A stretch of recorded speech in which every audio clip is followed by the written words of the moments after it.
Jack Higgins with 4 goals, of course, deserved the vote as well. To the first game on Sunday, it was the Lions up against the Eagles, and despite a very good first half from the underdogs in West Coast, it was the Lions who fought back in the second half and won by 19 points. 94 to the Brisbane Lions, 75 to the Eagles. Now, it was an amazing start from West Coast, absolutely stunned the Lions from the drop, heaps of pressure on the ball when Brisbane had it, and every time the Eagles went forward, they looked like scoring. West Coast kicked the first 5 goals of the contest to lead by 30 points, but a late Lions goal brought the margin back to 24 points at quarter time. And in a goal-for-goal second quarter, the Lions did improve a little, but it seemed that they were off the pace. The Eagles dominated field position, but couldn't exactly put it on the scoreboard. However, they still held their 24-point advantage heading into the main break. But in the second half, the Lions started to improve a bit more, started to use their skills and have a lot more clean possession. Throughout the quarter, Brisbane piled on 5 goals in a row to take the lead for the first time since the opening term. However, a late Petruccelli goal from the Eagles saw them lead by 3 points at the final change. And even though the Eagles did a lot right throughout the afternoon, Brisbane did find a way to get back in front in the final quarter. They kicked the first 2 goals of it to regain the lead, and from there they held strong. They kept the Eagles to just 2 goals in the final quarter, and in the end won by 19 points. So it was a good performance from Brisbane in the second half to fight back against a really gallant West Coast in that first half of the game. Brisbane, I do think that they're a little bit off the pace at the moment. They didn't have a great start against Sydney, but found a way. And I think it's going to take a little bit of time for the Brisbane Lions to gel into this season. But nonetheless, they did well to win this game. They're 2-0, and they go into next week against the Cats with a perfect record. And West Coast, it was a good first half. They had to respond after a really poor performance against the Gold Coast last week, but it is another loss. And after they had a pretty decent first half, you would have wanted to see them do a bit better in the second half and even going on to win the game. But moving to the statistics in this game, the multiple goal kickers for the Brisbane Lions, Archie and Morris both with 3, Hipwood and McLaughlin in his debut with the 2. For the Eagles, Ryan with 3 and Brockman Dewar with the 2. On the disposals, Lachie Neale top of the table with the 35, Zorko 28, Berry 26, Will Ashcroft 24 and Wilmot with the 23. And for the Eagles, Tim Kelly with the 29, 26 to Marek, 24 to Baker, 20 to McGovern and Dewar. And finally, for the AFL fantasy watchers out there, Zorko with the 126, Berry with the 118, Neale with the 117, Dunkley with the 111, and Lester with the 94. And for the Eagles, Kelly with the 102, Baker with the 92, Dewar with the 89, Ryan with the 78, and Marek with the 74. But let's get to the votes. Now, my brother has given these ones. I had a little bit of input as well.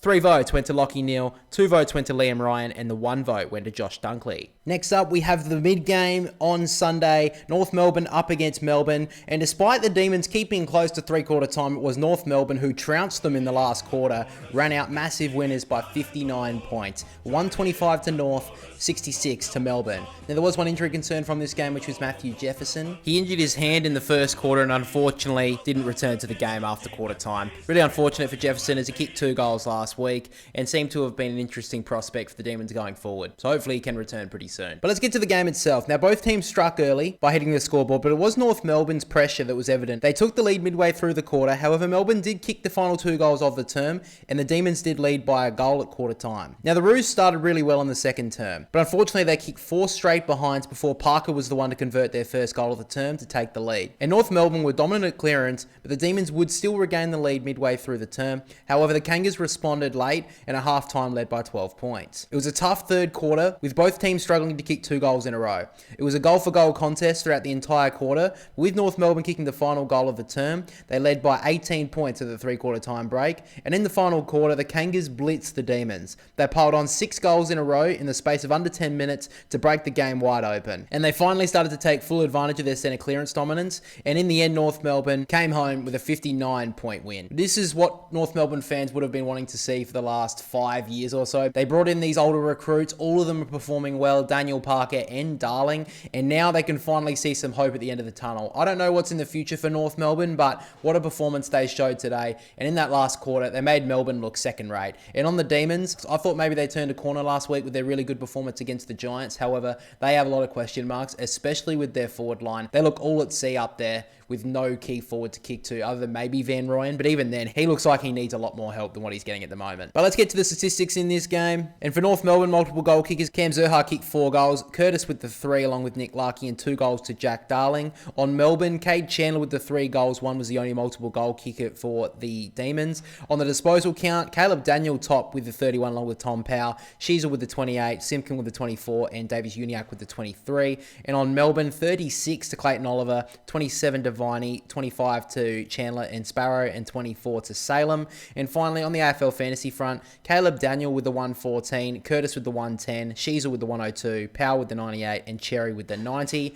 And for Melbourne, 117 to Chandler, 114 to Oliver, Salem with the 97, Bowie with the 93, and Petrarca with the 89. So let's get to the votes in this game. 3 votes went to Paul Curtis, 2 votes to Charlie Comben, and the 1 vote to Cade Chandler. Paul Curtis, brilliant performance from him with the 3 goals and 20 plus disposals. I really like the way he's growing into his career now. Seems like with the addition of Jack Darling this year, it does seem that he'll have a lesser defender on him, which I think means he could have maybe a 40 plus goal season. A really good performance from him today. And if North Melbourne can improve, he will get a lot more opportunities at goal. Charlie Comben, what a first half he had. He was intercept marking as he liked, was very good around the ground, was by far the best defender on the ground, and at 3/4 time probably would have had the 3 votes. However, in the last quarter, Paul Curtis is one of the big catalysts in getting them those 6 goals in the early parts of the last term, hence why he got the 3 votes. And Cade Chandler, he did everything for the team today for the Demons. He was by far their best player. 3 goals for him as well, 25 disposals. Seems like he's going to be having a really good year for them this year, the Demons. And finally, we get to the game in Perth. Fremantle up against Sydney, and what a contest it was. A great finish to round 2. Fremantle led throughout the majority of the afternoon, but it was the Swans who stole it in the final moments to win by 3 points. Fremantle 65, Sydney 68. Now, there was one injury concern from this game, which was Brendan Walker. He dislocated his shoulder midway through the second term,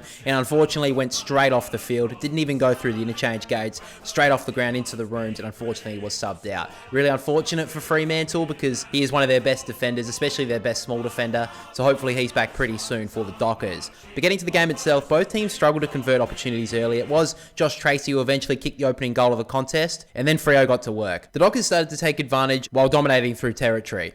They looked very dangerous heading forward, and after keeping Sydney goalless for the opening term, Fremantle led by 22 points at quarter time. But the Swans quickly recorded their first goal early in the second term and started to dominate at clearance, and their pressure was high. Sydney kicked 3 goals in a row to bring the margin under a goal, but a late Fremantle reply saw the margin at half-time be a 9-point advantage to the Dockers. Now, Freo kicked an early goal in the third term, but the Swans were within a goal midway through the quarter, and their work around clearance really kept them in the hunt. Sydney missed some opportunities, which didn't help them, but late in the term, they did take the lead for the first time since the first quarter.